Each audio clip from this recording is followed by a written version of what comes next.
लिखा है। मेरा नाम है क्रिस मिंडा और मैं गुनापनी पास्टर से हूँ। क्या आप सबको पता है कि एक ऐसा व्यक्ति जो मसीही लोगों का घोर विरोधी था, वह उनका ही सबसे बड़ा प्रचारक बना? कैसे संभव हो सकता है कि एक क्रूर हृदय वाला व्यक्ति अचानक परिवर्तित हो जाए और वह इस दुनिया के लिए एक प्रेरणा बन जाए?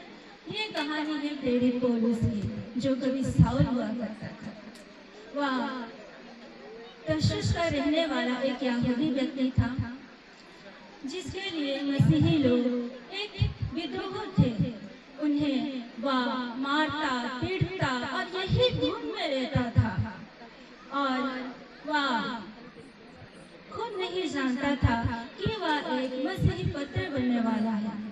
एक दिन वह दामिश्क को जा रहा था। उसके पास रोमी अधिकारियों का अनुमति पत्र था कि वह मसीही लोगों को पकड़े और बंदी बनाए और इस्राएल लाए। वह चलते चलते दामिश्क के निकट पहुंचा तो आकाश से एक रोशनी उसके चारों ओर चमकी और वह भूमि पर गिर पड़ा और एक शब्द सुनाई दिया, हे साउल, हे साउल, तू मुझे क्यों सताता है? उसने पूछा, हे प्रभु, तू कौन है? उसने कहा, मैं यीशु हूँ जिसे तू सताता है। परंतु अब उठ और नगर में जा, और तू जो तुझे करना है उसे कहा जाएगा। उसने उठा और आंखें खोली, उसे कुछ दिखाई न दिया। वह 3 दिन तक अंधा रहा। वह कुछ न खाया और न कुछ पी सका।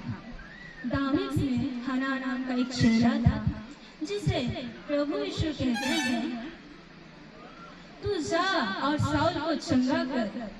परंतु वह उससे मना करता है, हे प्रभु, वो तो मसीही लोगों को सताने के लिए आया है। तब यीशु मसीह से उत्तर देते हैं कि तू जा, क्योंकि वो मेरा चुना हुआ पत्र है। वह मेरे नाम को अन्य जातियों के पास, इस्राएलियों के पास, गैर यहूदियों के पास प्रकट करेगा। तब साउल उठा और हन्ना उठा और साउल के पास गया और उसके सिर के ऊपर हाथ रखा और कहा, देख भाई साउल, मुझे प्रभु यीशु ने, जो तुम्हें रास्ते में मिले थे, उसी ने मुझे भेजा है कि तुम्हें फिर से दृष्टि मिले और तुम पवित्र आत्मा से भर जाओ। तब साउल की आंखों से कुछ गिरा और वो देखने लगा, और उसी समय उसने बपतिस्मा ली और उसका जीवन पूरी रीति से बदल गया। अब साउल पौलुस बन गया था। पौलुस का जीवन अब यीशु मसीह के नाम को प्रचार करना, दुनिया के हर एक कोने में उसके सुसमाचार को फैलाना के लिए समर्पित कर दिया था। साउल अपने जीवन भर में यीशु मसीह के नाम को प्रचार करता रहा, और इसी दौरान उसे कई कठिनाइयों का सामना करना पड़ा। उसे पत्थरों से मारा गया, जेल में डाला गया, उसकी जहाजें टूटी, और यहाँ तक कि उसे मृत्यु दंड की आज्ञा तक मिली, पर उसने कभी हार नहीं मानी। उसने कई पत्र लिखे जो बाइबल के नए नियम में आज हमें मिलता है।